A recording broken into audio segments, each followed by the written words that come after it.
Minasan konnichiwa, Jotaku Joe desu, and it's Halloween, spooky month.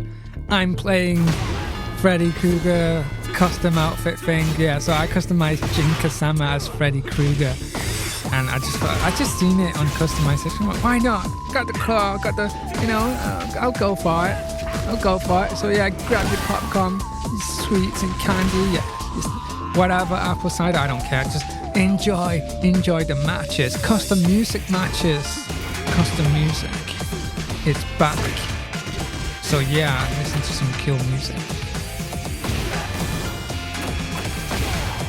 And look at this Halloween stuff right now. Like, we got a clown, killer clown, Brian. Oh, awesome, sweet,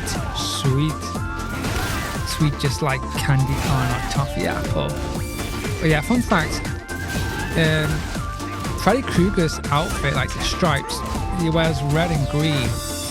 And for some reason, many people believe he wears red and black, and I used to believe that as well, like as a kid growing up. But if you look at the movies, he doesn't wear red and black.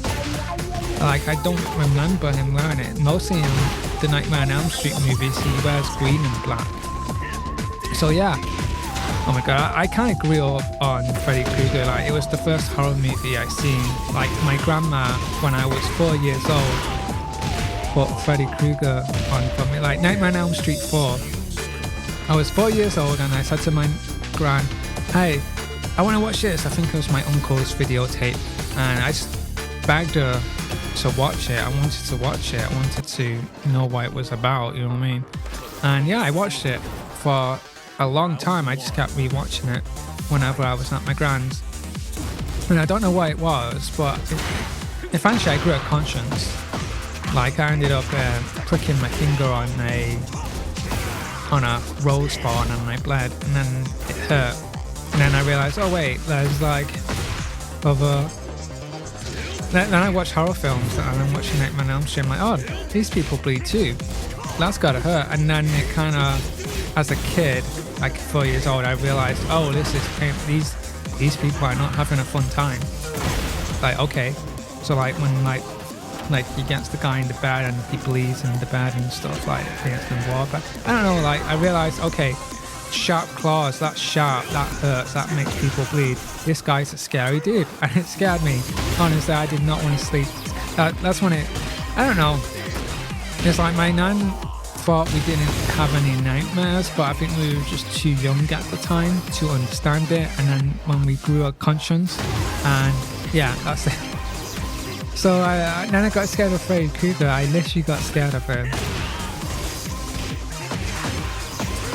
It's crazy, absolutely crazy.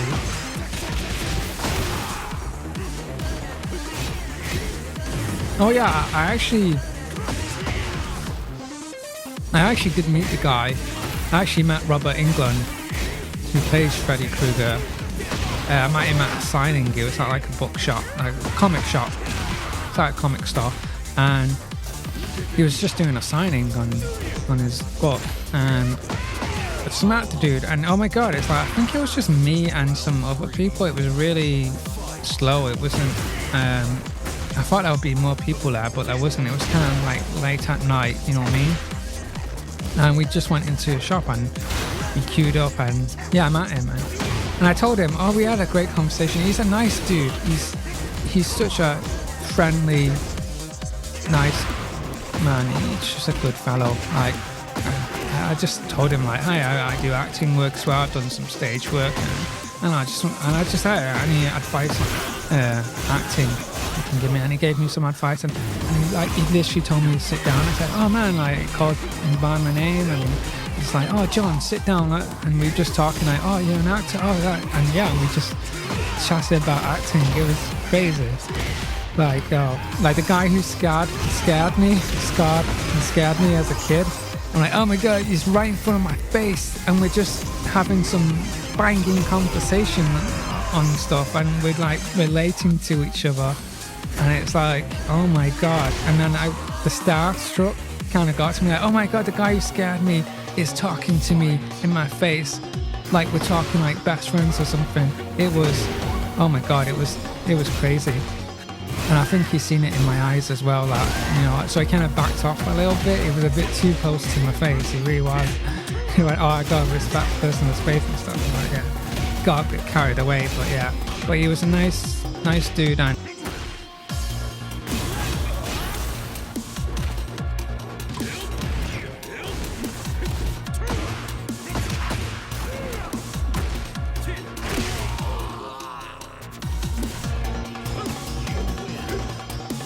I said, oh, can I have a photo? And he said, you know what, I'm not going to do all this photo stuff, like play and stuff like that. I'm going, like, say, actor to actor, you know.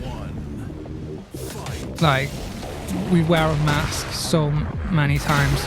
That's not put a mask on for this photo. That's not pretend. That's be ourselves. And I was like, oh, God, that's cool. I'm like, yeah, like, yeah, go ahead. I'm like, alright, that's fine. And I was really smug. I was like so happy. I was like, man, like it wasn't just a photo shoot or like having a photo. Or it was a bit special. It was like, oh, honestly, really nice dude. I could have a few beers with him and just like have a drink or something.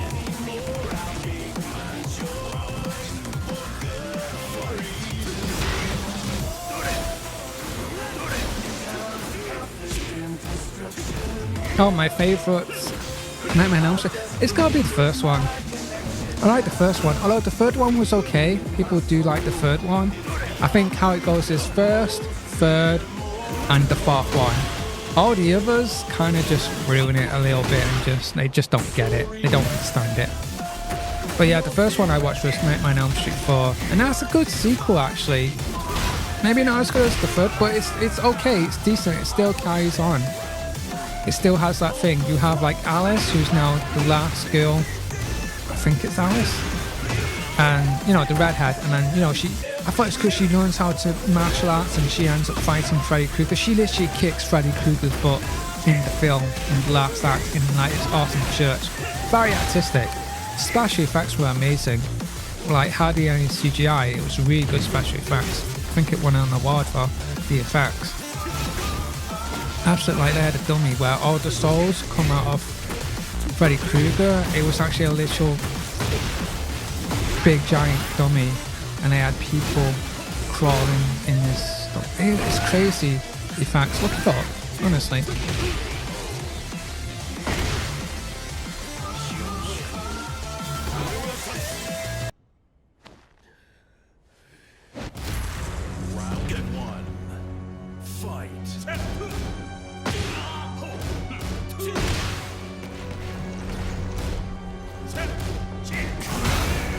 Yeah, Halloween is... I like it. When I was growing up, it was like my parents were kind of a little bit strict. They never let me trick or treat. They never let me do stuff. So, but I like watch like Halloween Town and Hocus Pocus. That's my favorite Halloween movie, by the way. Hocus Pocus. I adore that. I think it's that, to me, that's pinnacle. And the sequel was okay. It's fine, but it's fine. It was okay. Maybe a bit nostalgia heavy, but it just didn't. It lacked that spark. I think it would have been better if it had the OG cast. I mean, the actual kid actors. It would have been better seeing the kids be more grown up. But you know, I realised it was a bit weird. In terms of the sequels, yeah, you got Ghostbusters, yeah. Beetlejuice. Honestly, that's of all these like 80s sequels. Like, oh, Top Gun Maverick, that's a good sequel. In terms of the 80s, Top Gun Maverick, Beetlejuice. Because Beetlejuice 2, it was like, people didn't like it. And I'm like, what are you expecting from it? How come you didn't like it? What are you expecting? I expected jokes. I expected fun humor, some dark stuff, some grisly corpses, and some funny, you know, I expected things. Like Jenna Ortega's the daughter. She's going to go into a conundrum. She's going to have a problem. And Lydia's going to have to help her. And like, oh, Beetlejuice is going to help Lydia. And all that stuff. I'm like, yeah, that's what I wanted. That's what I got. And I laughed at it. I thought it was funny. Oh, end credits. The end credits, but the end scene, oh my gosh, just before the credits roll. Funny as hell. And gory as well. It was more gorier than the original one. Yeah. honestly, I don't know what people were expecting from it. I loved it. It's a Halloween banger. It's just great.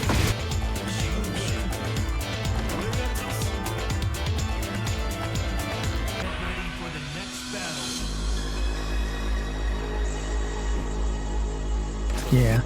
No, I've recently gotten into pumpkin carving a couple of years back, and I think I was the only one on my street that ended up putting pumpkins out. I don't know why. We'd just seen it in the shops, pumpkins. Went, oh yeah, like the UK's finally selling pumpkins, yeah. And we just carved it. I think my dad bakes us some pumpkin pie and stuff, but yeah, we carved it, the jack-o'-lanterns. And I think I was the only, we were the only people on the street that did it. And so eventually over the past 3 years, I think the past 3 years, we're starting to see more people put pumpkins out and decorations and embracing Halloween. And I think that's what it is. It's more people, they grew up on the films, the American shows. It was America that really kept Halloween alive. I say the Irish Americans. So I don't know about the Irish or something. I think they still kept it alive, but the Irish Americans really brought it back. They really wanted it, and so it kind of bled over here. And I like it. I think people who grew up in the 90s watching those Halloween movies and stuff, they want to have that for their kids. They want that magical, fun stuff with the ghoulies and the ghosts, that spooky atmosphere, and tell ghost stories. But yeah, I love the more traditional aspects of the jack-o'-lantern and the ghost stories. You betcha I'll be watching Ghost Files. I'll be watching Nuke's Top 5 and stuff. Ghost Files, I love Shane and Ryan.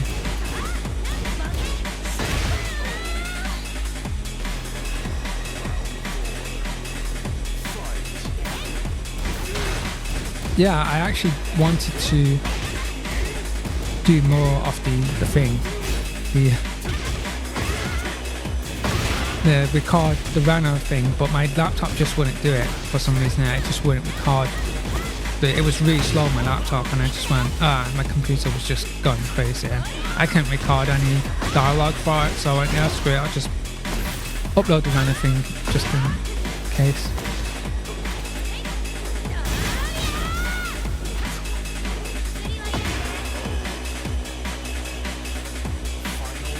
Yeah, now, I know One Piece that's going so popular now. I see the One Piece. I see everyone trying to cosplay Luffy in this game with customizations. But yeah, One Piece is going so popular since that Netflix show. Ever since that Netflix show, your grandma's watching it, or everyone's grandma's watching it and stuff. My dad's now watching it, and he would never watch that cartoon. But he watches the show. He likes, I don't know, it's just gone. It's kind of shameless people who do not watch anime. Same with Avatar. People don't watch Legend of Flying. Oh, it's a cartoon, but they watch the show and they enjoy it. But yeah, that's got a new season, I think. Yeah. But yeah, so popular. It's nice now that we're finally getting good anime adaptations.